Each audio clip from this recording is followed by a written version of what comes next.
Trying hard to be a good mom and actually connecting with your child use two very different parts of the brain. And in fact, the harder you try to be a good mom, the less connected your child will feel to you because you're using the part of your brain required for achievement, not connection. I'm Kate Kripke. I've spent past 20 years helping moms strengthen their connection with their children. And today I'm going to share 3 signs that your connection might be suffering right now and what you can do about it. Here's the first sign. Hard moments with your kiddo send you straight into fix-it mode. The moment your child gets upset, your brain gets busy. What's wrong? What do they need? How do I make it better? What is the right thing to do? From the outside, problem solving looks like good parenting. You are paying attention, you're engaged, you're trying to help. And most parenting advice tells you to do exactly this. But in my 20 years of work, this is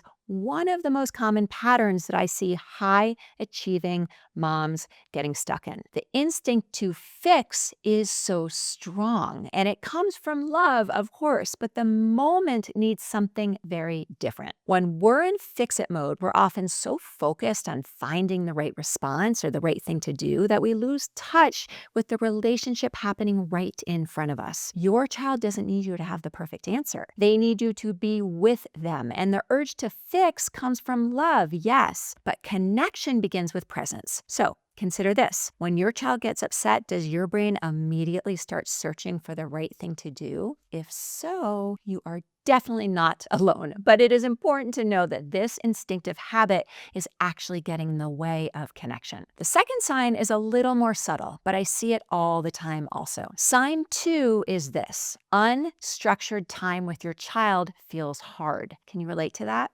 Bath time, a routine, a clear plan for the afternoon, these moments probably feel easier, but free play, an open Saturday, sitting on the floor with your child when they lead the play, those moments can feel surprisingly uncomfortable. Most high-achieving moms thinks it means they're not playful. I don't think that's what's happening here. You see, the part of your brain that likes to be productive, let's call it achievement brain, loves structure and goals and knowing what success looks like. The part of your brain that helps you connect, let's call it connection brain, it asks for something different. It asks us to slow down, to stay present, and to let go of the need to get the moment right. I see this all the time with high-achieving mothers. The structured moments feel easier. The moments that simply ask you to be with your child often feel so much harder. And that leads to the third sign that you might be missing the moments to really connect. Before I go any farther, if this is landing for you, go ahead and subscribe.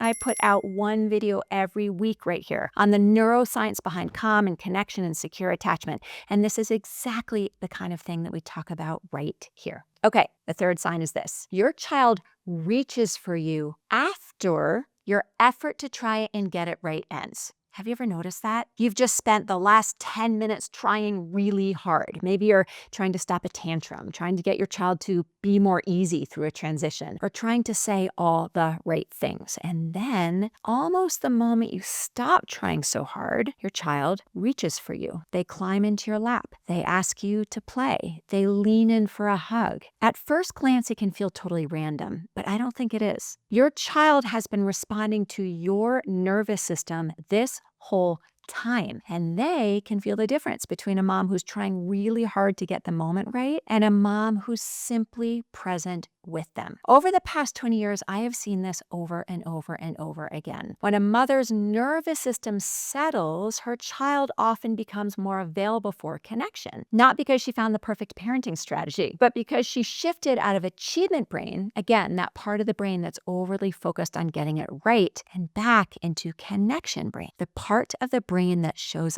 up when we stop trying and simply become present. Think about the last time your child reached for you unexpectedly. What had shifted in you just before that moment? There's a good chance you had stopped trying so hard and were simply there. That's the place where connection grows. So, what the heck do you do with this? The answer, of course, is not to stop putting in effort, and it isn't to care less, but the goal is simply to notice which part of your brain is leading. And let's be honest, there is plenty of need for problem solving in parenting, but we don't want to fix before we connect. We need, in other words, to connect before we control. Most of the time, truly it is that simple. It's that act of connecting that our kiddo really needs anyway. And once they feel that connection, their distress begins to subside without any problem solving on our end at all. So the next time your child comes to you distressed, just pause for a moment, take one slow breath, and ask yourself, am I trying to fix this, or am I simply here?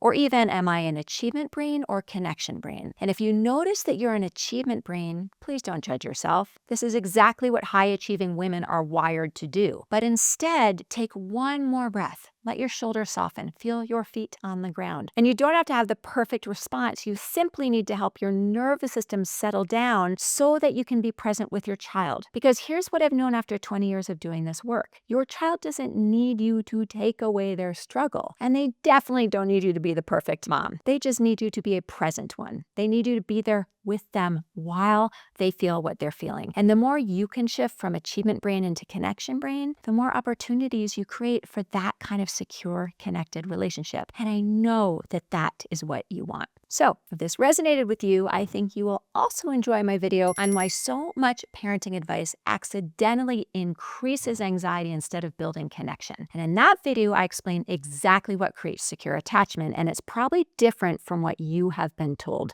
The link is right here.